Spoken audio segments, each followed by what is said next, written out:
croyez en moi, il y a plusieurs demeures dans la maison de mon Père. Et si cela n'était pas, je vous l'aurais dit.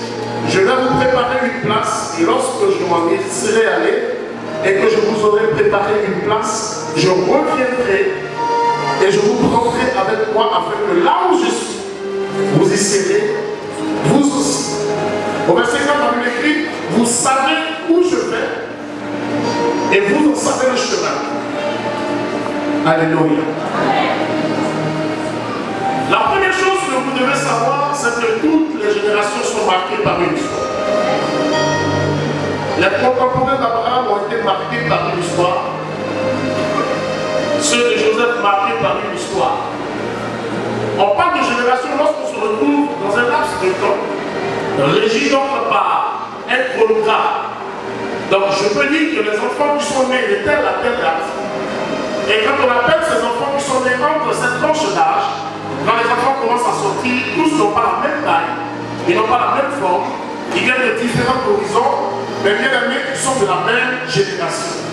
Parce qu'on parle de génération lorsqu'on prend un groupuscule de personnes, on met quelque part, et à partir d'une date bien précise, on établit le fait que ces personnes sont régies par une histoire. Donc on ne peut pas parler de génération si on ne parle pas d'histoire. La reconstitution d'une génération commence par la reconstitution de son histoire. Ça veut dire, lorsqu'on doit parler d'une génération, on commence par parler de l'histoire qui a marqué cette génération.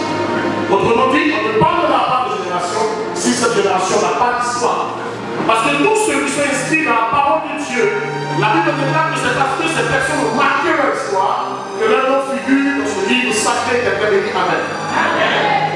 Donc je peux définir la génération comme un point de départ. Je peux définir la génération comme un endroit où tout le monde est cumulé et nous prenons un départ ensemble sur la même ligne.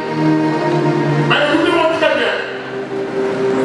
Lorsque nous prenons tous le départ ensemble, cela ne veut pas dire exactement que nous allons arriver ensemble. Bien, bien, bien. Tu dis Amen, tu commences à partir avant les autres. C'est pourquoi mon thème ce soir, ce n'est pas un problème de génération, c'est plutôt un problème de place. Je ne suis pas venu parler de génération, je suis venu parler de la place. Quelqu'un me dit la place. Quelqu'un dit à son voisin, c'est un problème de place. Alléluia. Vous pouvez constater que la vie dans laquelle nous sommes, tout ce que nous faisons, bien aimé, il y a des gens sur cette terre, pour avoir de la place, faut tout pour pouvoir pousser, pouvoir enlever quelqu'un là où la personne est. Il y a donc deux catégories de personnes sur la terre. Il y a ceux qui sont venus avec la place et il y a ceux qui sont venus chercher une place. Lorsque quelqu'un est venu avec sa place, même quand il se déplace, sa place l'attend. Oh.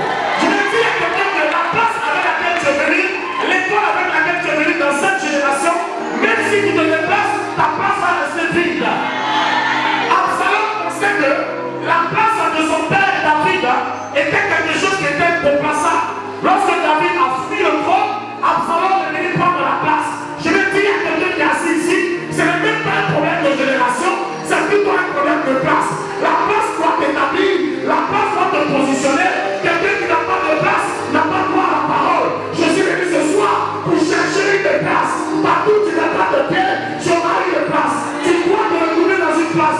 Quand tu n'as pas de place, tu peux avoir des voitures, tu peux avoir des maisons, tu peux avoir des pieds, mais il te faut une place. Quand tu n'as pas de place, bien que tu n'as pas de face. Parce que la place te donnera la face, la place te donnera envie de parler. Celui qui n'a pas de place ne peut pas avoir de face. Quelqu'un m'a dit à peine et je continue. Quand Jésus a commencé son ministère, la Bible déclare qu'ils étaient d'abord 120. Après les 120, quelques-uns ont perdu leur place. Ils sont devenus 70. Après les 70, ils sont passés à 12. Après les 12, il y a eu 3. Mais je regarde la parole de Dieu. La mère de Jacques et de Jean a marché nuitamment pour aller voir Jésus pour lui dire, je veux que mes deux enfants, Jacques et Pierre, s'asseyent à côté de toi. La Bible dit,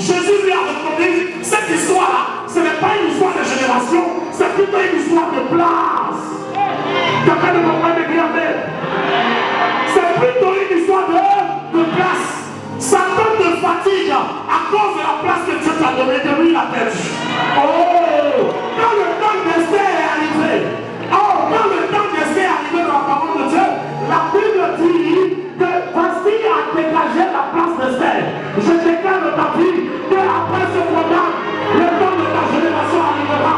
Quelqu'un va quitter ta place pour que tu t'enseignes. Quelqu'un va libérer ton trône. Jean-Baptiste est mort à cause d'une place. Quand Jésus est arrivé qui se fait baptiser, la Bible dit c'était le point final du ministère de Jean-Baptiste. Laissez-moi vous dire pourquoi la tête de Jean-Baptiste a été coupée. C'était un problème de place. Quand Jésus est arrivé, lui devait partir.